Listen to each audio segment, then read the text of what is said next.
Hello, I'm Ken Kinsley, and this is Finding the Words, the only podcast devoted to text-based art and artists. Today's episode takes a look at the work and process of prolific collage artist Duane Toops. His work walks the blurry line between analog and AI, pulling back a curtain to show a scene that feels like a nostalgic glitch. Words from advertisements float over a partial porcelain-skinned face. Portions of a cartoon speech bubble bump up against a random number in a floral arrangement. Despite the incongruous-sounding stew of text and images, it's never overwhelming or superfluous. It just works. In addition to frequently posting his work on Instagram, he also combines his collages with his writing on Substack, as well as collaborating with poet Carolyn Davies Jones. I sat down for a remote chat from his home in Florida to discuss the role that AI and digital art play in what we would usually think of as an analog medium, the line cook mentality that his practice requires, and how the ritual and routine of making collages provides comfort, and the joy of being unreachable in his happy place.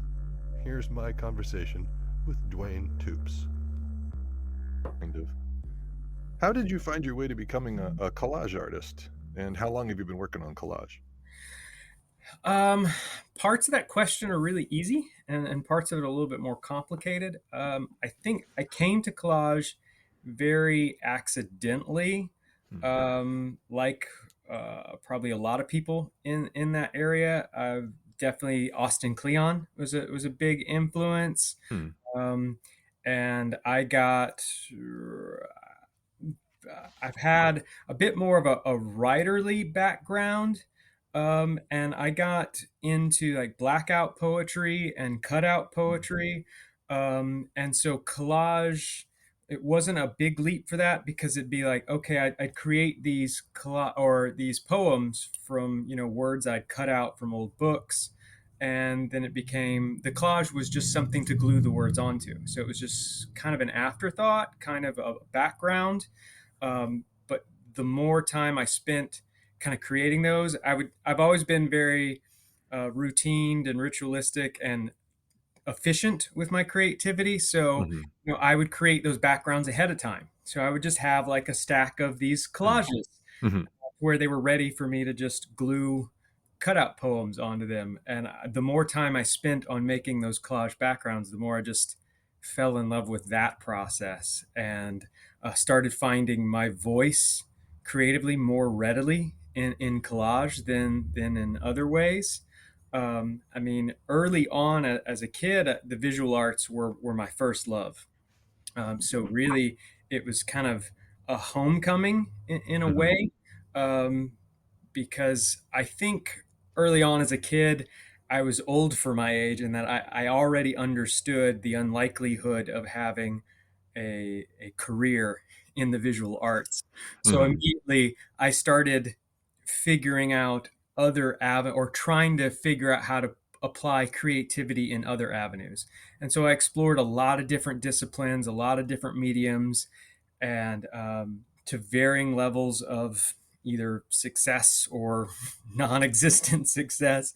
Mm-hmm. And nothing ever quite felt like home. But the more I started allowing myself to lean into collage, it was just like the more it just felt right. And it taps into a part of me that I've not been able to tap into any other way. Mm-hmm. Yeah, I'm not surprised to hear that you were doing more writing ahead of so the blackout poetry, was that more of like just an exercise to work through the writing? I think it was a lot of different things at once. Sounded You know, like yeah, I came to blackout poetry um, because I was going through a divorce, mm, and it was just a really really low time for me. I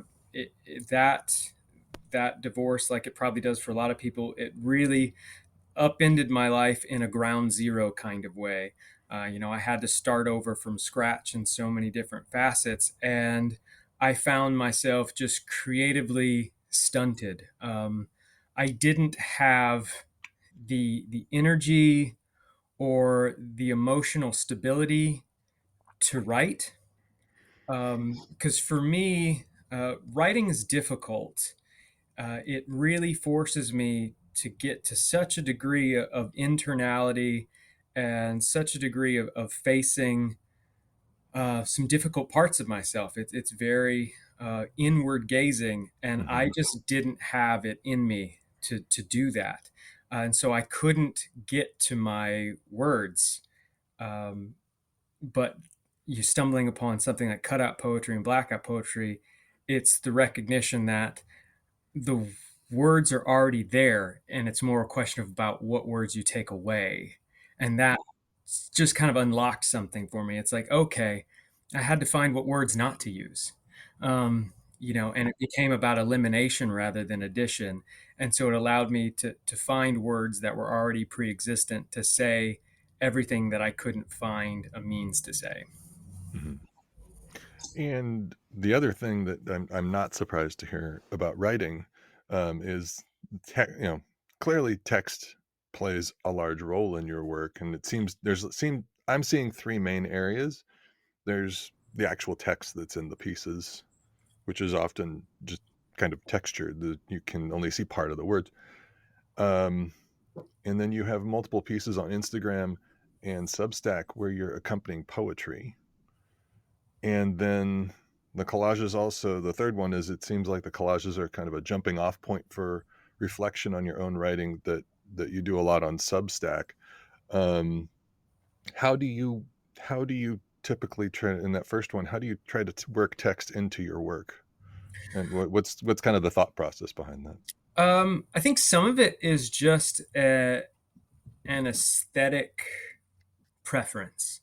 Hmm. Um, I think one of the things I've been influenced most by through like graphic designers like Chris Ashworth or David Carson Hmm. is that there's a degree of communication, yes, of course, but there's also seems to be an understanding of typography as something with aesthetic qualities beyond just its ability to communicate linguistically. There's the understanding that these letter forms have a beauty on their own, just as graphic elements. And so I love that words and letters have this twofold capacity, this ability to communicate on a multiplicity of levels, just as a recognizable letter form, and then just as this beautiful kind of ornate kind of structure, but then that also can convey ideas. But I also think the interesting thing about language is that language is itself already representative. It's already a Hmm. symbolic system that is not the thing that it represents, if that makes sense. The Hmm. word for a thing is not the thing in itself. So there's a level of playfulness you can take with typography and language in that you can kind of dissect some of that symbology and make things mean things differently. You realize that meaning itself is kind of a creative endeavor, and so Hmm. I try to adapt that playfulness. So on a more practical level, it's some of it's just aesthetic. I love the way abstracted text looks, but I also appreciate the fact that when you abstract type, it alludes to something off the page. It alludes to something that you can't see, something that's just on the other side of what it is you are saying. There's something outside of the frame, and that's an important feature of my work. I think all the way around, I always like to try to allude to what you can't see in the image.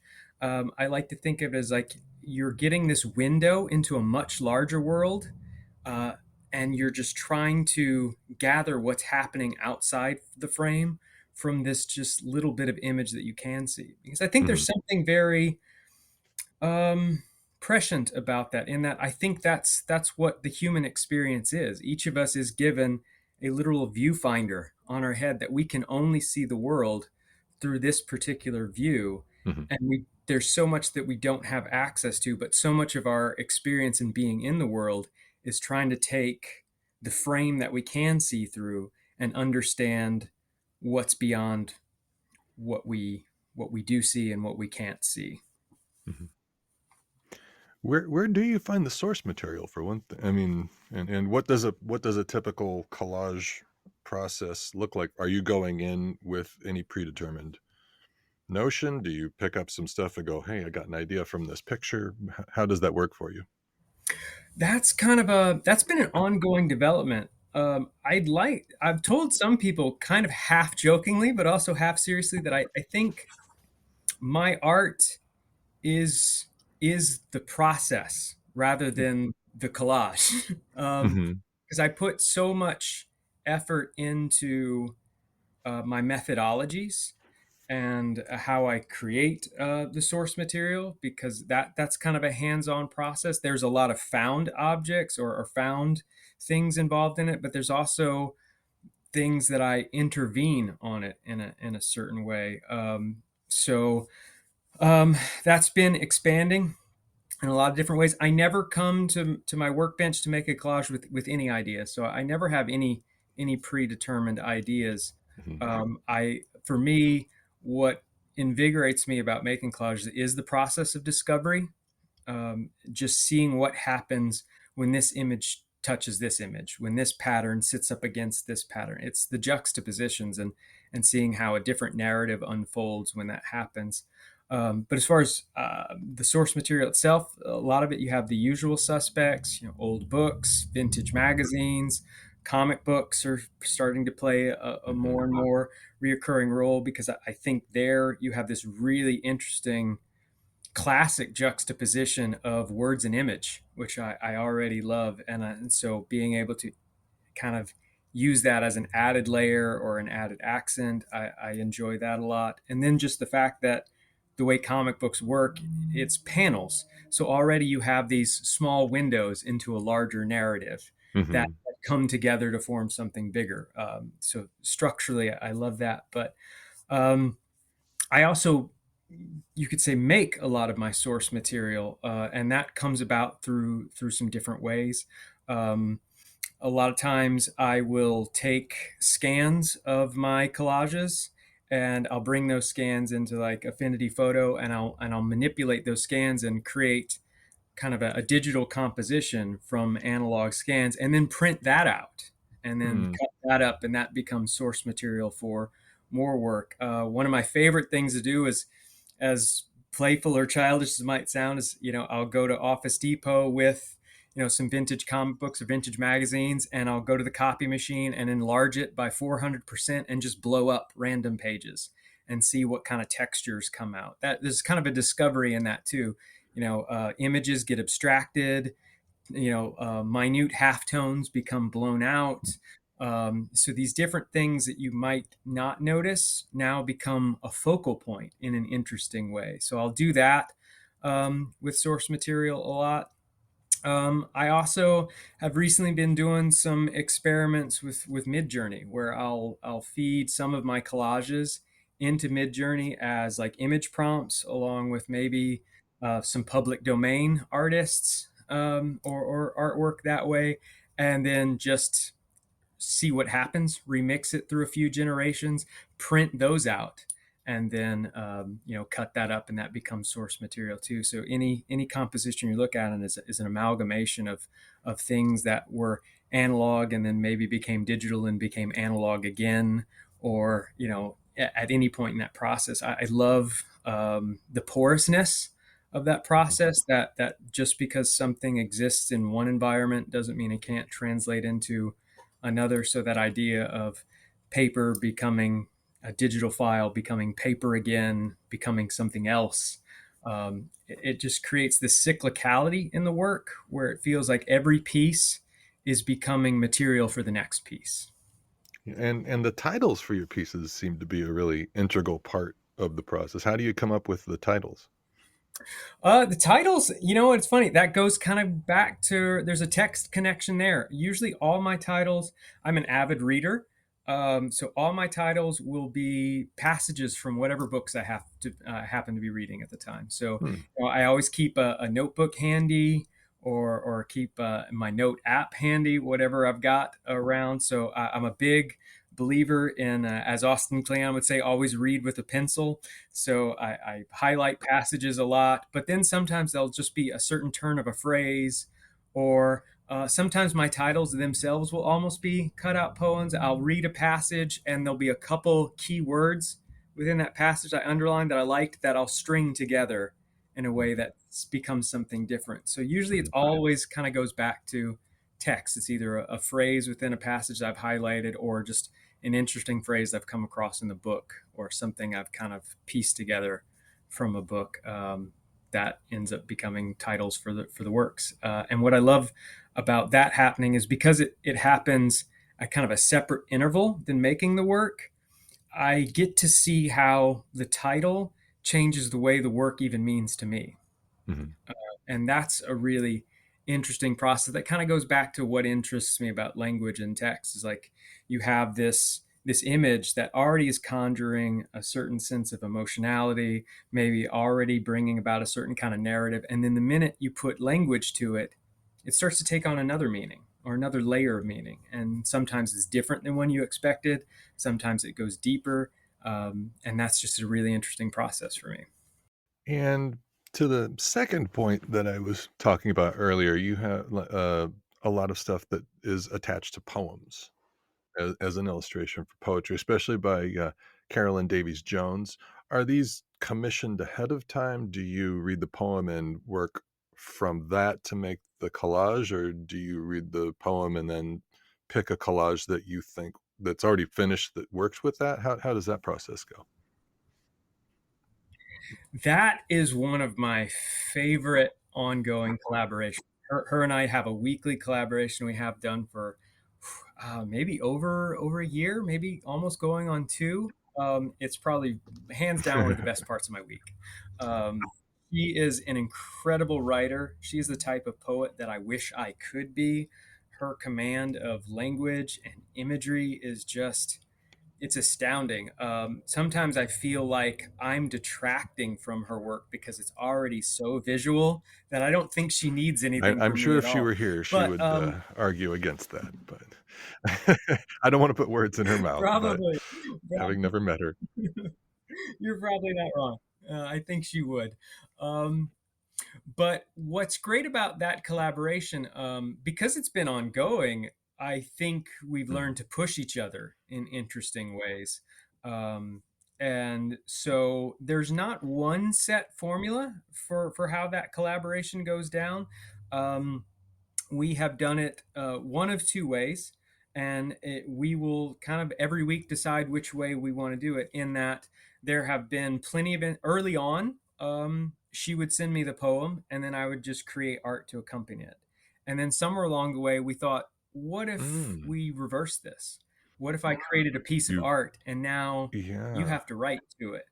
Um, and so we do that back and forth for the past couple months, if not maybe longer. It's been that way where I'm just creating art and then sending it to her, and I will purposely try to put things within the work to make it Mm. a little bit more challenging or a little bit more abstracted, or just to push it in one way and to see what she does with it. And it's always just incredible to see.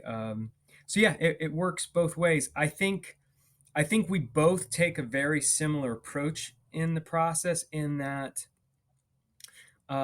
I don't mean this in a derogatory way, but I'm not interested in Mhm. illustrating her poem. So when she gives me a poem, what I don't want to do is to create an illustration, and that's not to be diminutive of illustrators in any way, shape, or form. I'm trying to make it.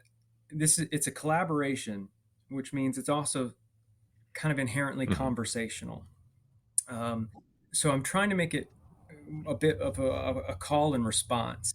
Or maybe said another way, I'd like to expand upon the poem. Like we talked about how there's kind of always something a little outside the frame, or there's always something a bit beyond the page or the text.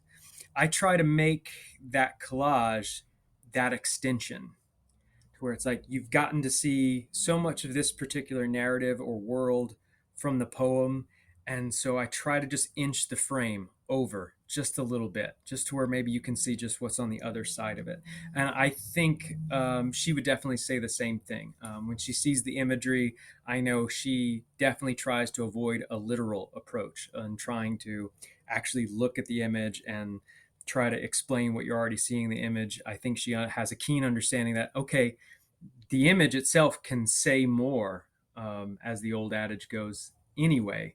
So there's no sense in trying to recapitulate Mhm. what you can already see. So I think she tries to underscore an emotionality to the piece, in a more visceral and tangible way. Where it's like, what is it that you're not seeing in this piece? What's the understory of the piece? What's happening maybe internally with the characters there, or what events could have led up to this image, or um, she could give you more insight to that. But I think that's an important part for both of us, is the expansion of the original work into slightly different, or at least Leading deeper people to territory. more questions.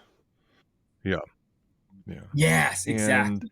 the third thing I was talking about earlier is how these act as a jumping off point for your reflection in your own writing on Substack. And I think it was today's, I saw it today at least, where you were talking about success and how you often felt that your day job was unfulfilling and you could accomplish more creatively than you do with your 2 hours a day that you usually get. But over the holiday break, you discovered something else. Can you tell us more about uh, that writing? Sure. I mean, I think that's a Oh, common sure. plight for anyone in any kind of creative Mhm. capacity that is that necessitates a day job. It's easy to believe that your day job is holding you back, and there's an argument to be Yeah. made for that. I mean, obviously your day job requires time, it requires energy, and that's the difficulty some people have in maintaining a creative practice. It's really hard to make it to the end of the workday and scrounge up enough motivation to do more creative work. And so there is a level of that, but it's easy to believe that you need more than you do. And not to say that what I've discovered about myself is true for everyone. But that was a really instructive week for me. I've it's not that it's the first time I've ever taken time off from my day job, but it's been one of the first times I've been able to devote that free time to my creative practice. I'm a parent, so a lot of times vacations Mhm. tend to be family events. Uh, and I'm just kind of fortunate enough to where my kids are now at the age to where, they don't require, Oh. my son's in college, my daughter is about to be a senior in high school. So, I'm granted a little bit more uh, Mhm. parental Mhm. free time than I used to have.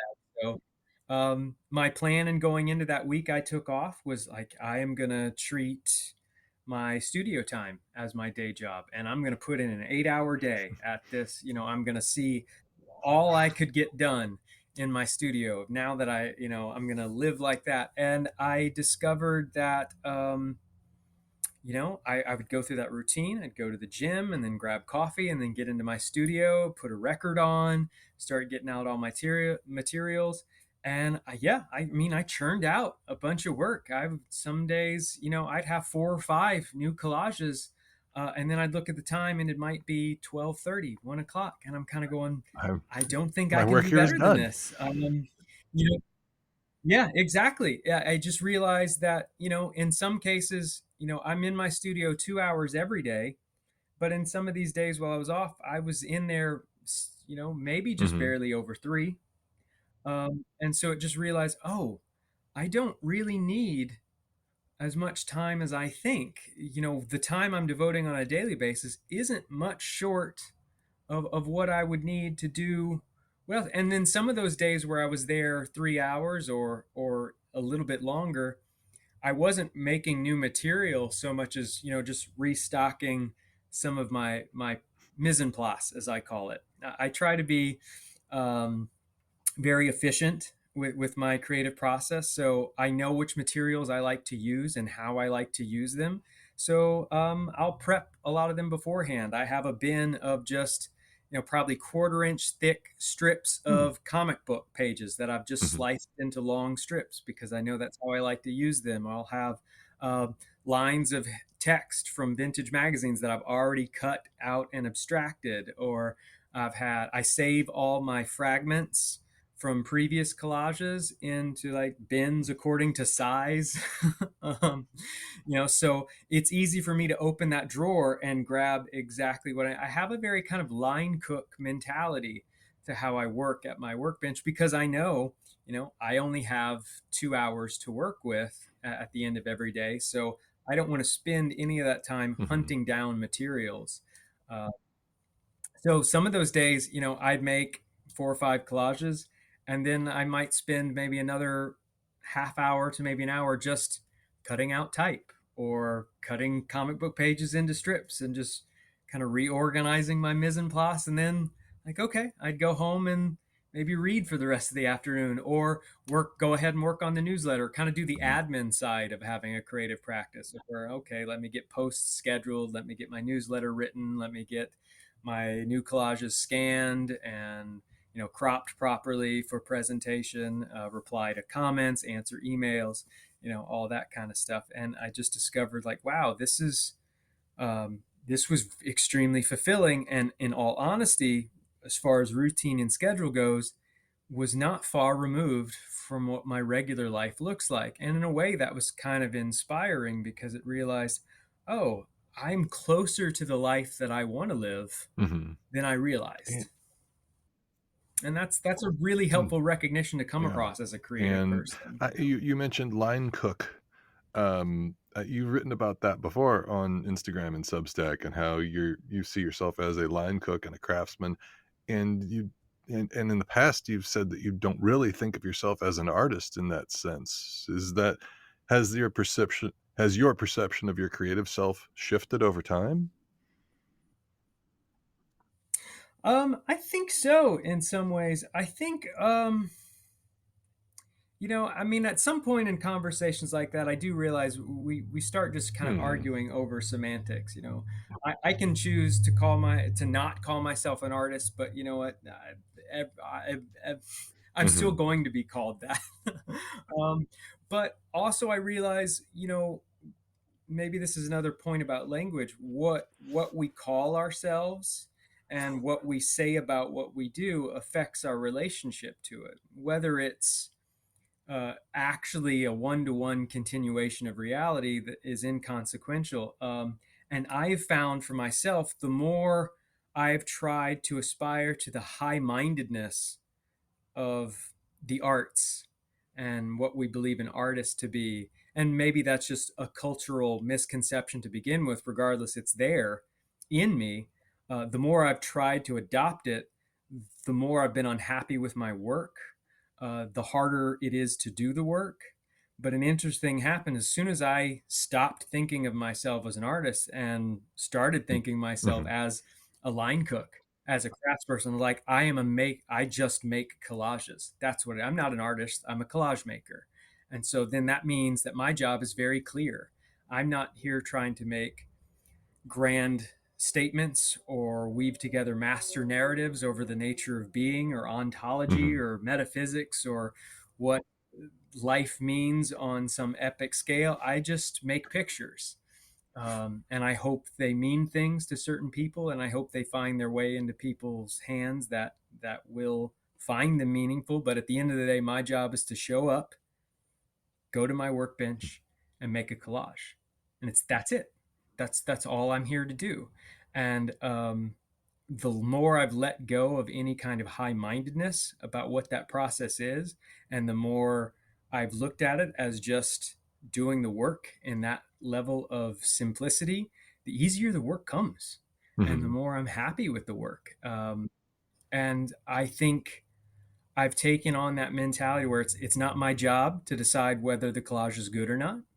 It's not my job to Hmm. decide what it means or whether it's meaningful or not. It's just my job to show up and make it and then The move on to the the next one Yeah, and the put it old out. Andy Yeah, Warhol philosophy of, while everybody else is arguing about whether the work is good or bad, I just make more work.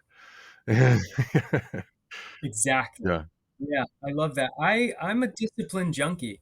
I really thrive on the ritual of that process Hmm. and the routine of the process and just the discipline of showing up. I found that so grounding and gives me such a sense of security and stability. I'm a person who has Mm. struggled with depression for almost all of my life, and I've found that one of the things that helps me tread water and keep my head above water and actually thrive is having those Hmm. levels of ritual and routine. Because it just means that no matter what shape my head is in Hmm. on a given day, I have built up this level of momentum and muscle memory where it's like I know how to keep going. Um, and I've also the downside of that is I have had to learn to um,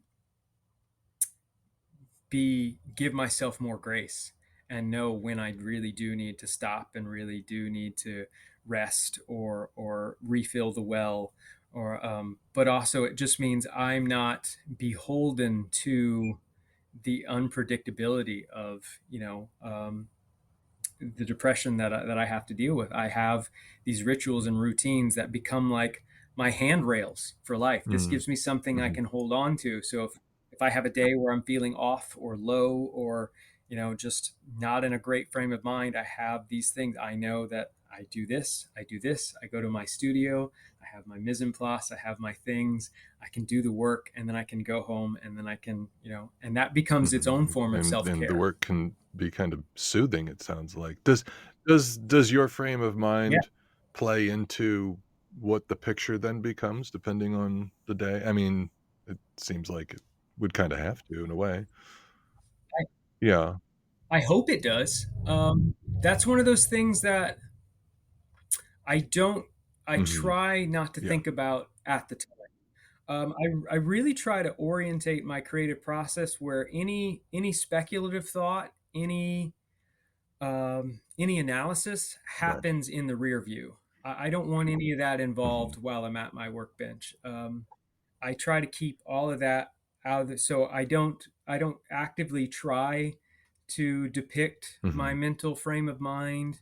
I don't actively try to take on certain issues. I try to let the process itself become like a Mm. participatory Rorschach test on its own, where I let the process of the discovery say what it is that I need to say. Where it's just I just lean on the quick decisions and intuitive decisions I make in the process of discovery, in putting pieces together.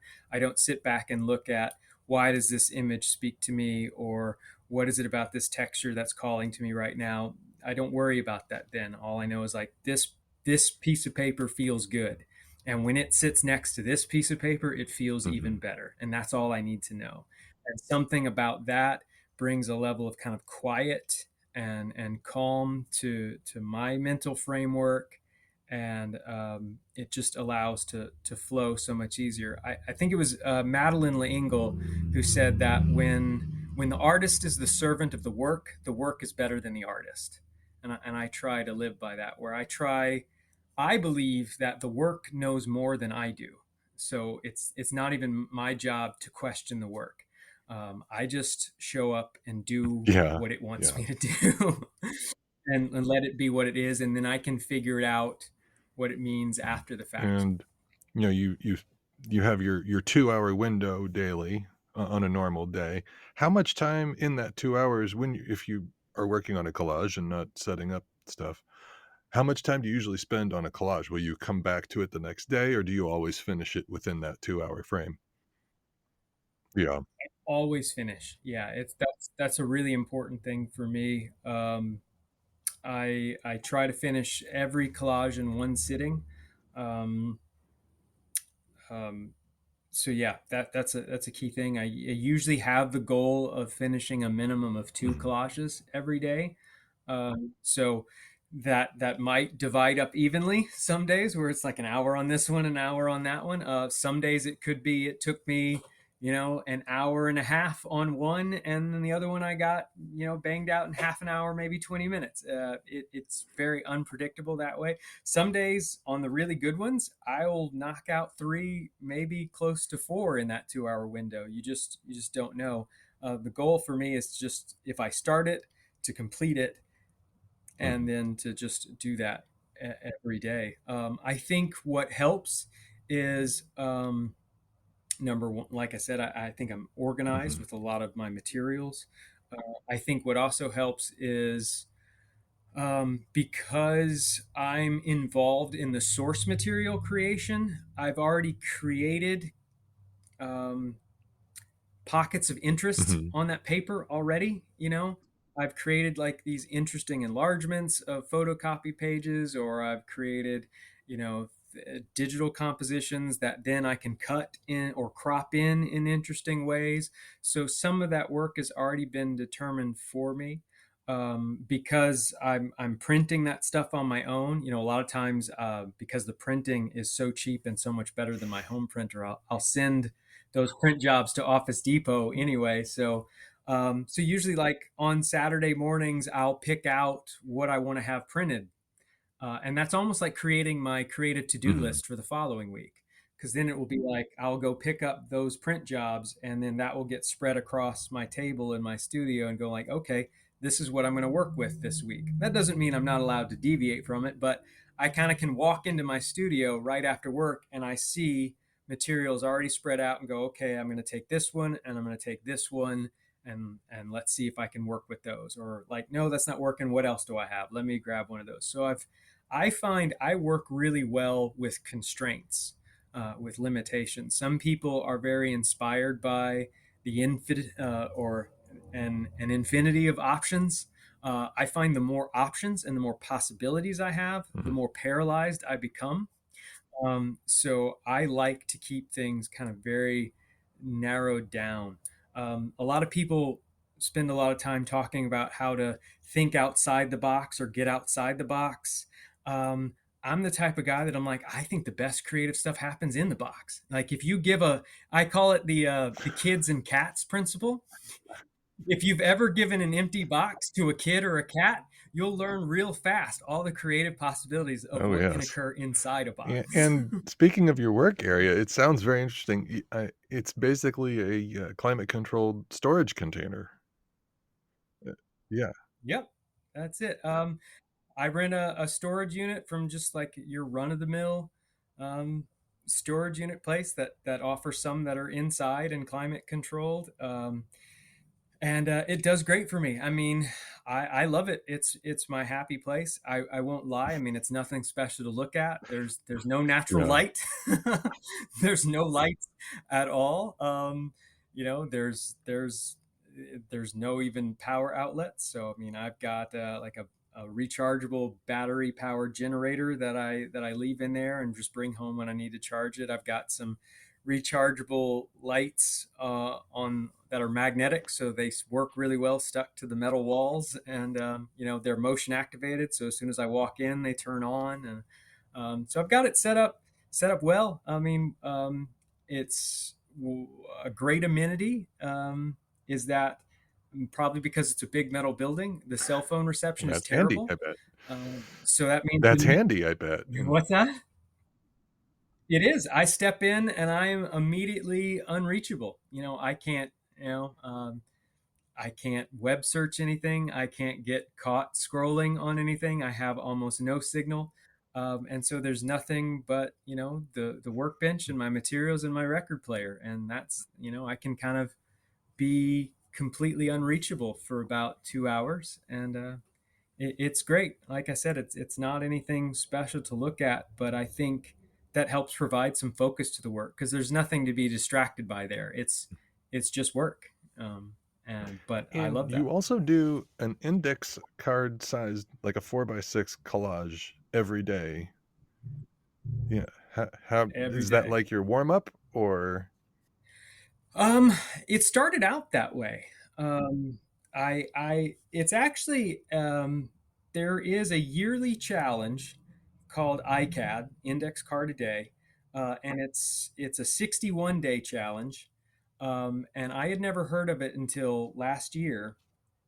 I came across it and I thought, that sounds great. That sounds super doable. Um, and that sounds like something I'd really love to take on.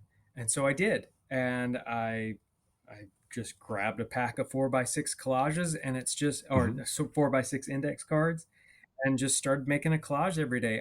That size is just a wonderful size because I feel like the source material is more accentuated when it's that small. You can crop in on things in an interesting way. So, you can take a larger photo, crop in really close on an odd area of it, and then that becomes meaningful in a different way.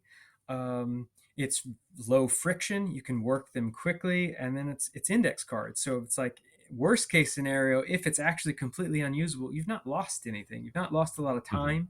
You've not lost any expensive materials.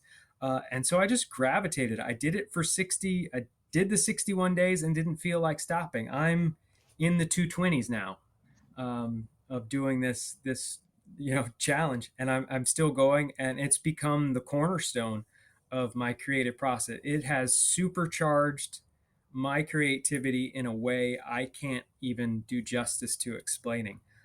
It's just, I think it's that daily momentum. You build that muscle memory and you figure out what works, and then understanding how to scale that up, should you choose to scale it up, becomes really easy because you're just workshopping those ideas constantly. So it started out as kind of a warm up. I would do my index card before I might work on a larger piece. And then now, some days I'll still do it first. Some days I feel, like I want to jump into a Hmm. large piece right off the bat. And so I'll do that. So it might be more of a Hmm. cool down than a warm up some days, where it's like, oh, I've done these couple large pieces. I feel really good about it. Before I go home, let me just have fun, and I'll make an index card because I need to do my index card for a day. So some days that's what's great about that practice. It can work in both ways, because there's some days I walk in from work and it was a rough day, and I'm just trying to get my body moving, and to get it to that creative place. And I know I'm not ready to jump into something more complex. So I know in my head, okay, let me do my index card first. Let me get the juices flowing. That's low friction. That's a low barrier to entry. Let me get that done, and then I can step into a bigger piece. Or, like I said, it can be the opposite, where it's like, no, I'm in, my head's in a great place. I'm ready to tackle something complex and interesting, and then I'll just do an index card for fun before I leave. And it's a wonderful. Anyone I talk to who ever asks me for any kind of creative advice or anything regarding daily practice, I will always go straight to do an index card every day. It doesn't have to be good. You don't have to like it. You Hmm. don't have to keep it. Just do it, and you'll be amazed at just the dailiness of doing that one thing does for everything you do creatively. Despite what you claim about being a line cook, you're an artist. You do writing. You have actually been a musician in the past, right? It just seems that creating is the number one thing for you. Why does the creative act hold such a special place for you?